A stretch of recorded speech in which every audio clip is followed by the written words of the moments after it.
Hello, this is Lee Jun-hyuk from the new book. In this session, I will explain in more detail how to install Homebrew on a Mac. In the case of Homebrew, it is a package manager, and there are several package managers that can be used on a Mac. It is advisable to use only one type of package manager whenever it is possible. Otherwise, potential conflicts may occur between the different package managers. In my case, I only use Homebrew, so let me show you how to install it. If you go to this link, you can copy just the script. Please copy it, then open up your terminal and paste in there exactly what you've copied earlier on. After that point, run it as instructed. It will ask for your password, so simply input your account password when prompted.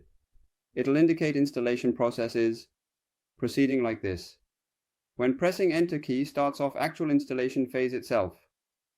Once seeing message confirming completion, close out terminal window, then reopen again fresh session, entering command brew version, which signifies successful completion overall. Today explaining method installing Homebrew Mac. See next time another topic.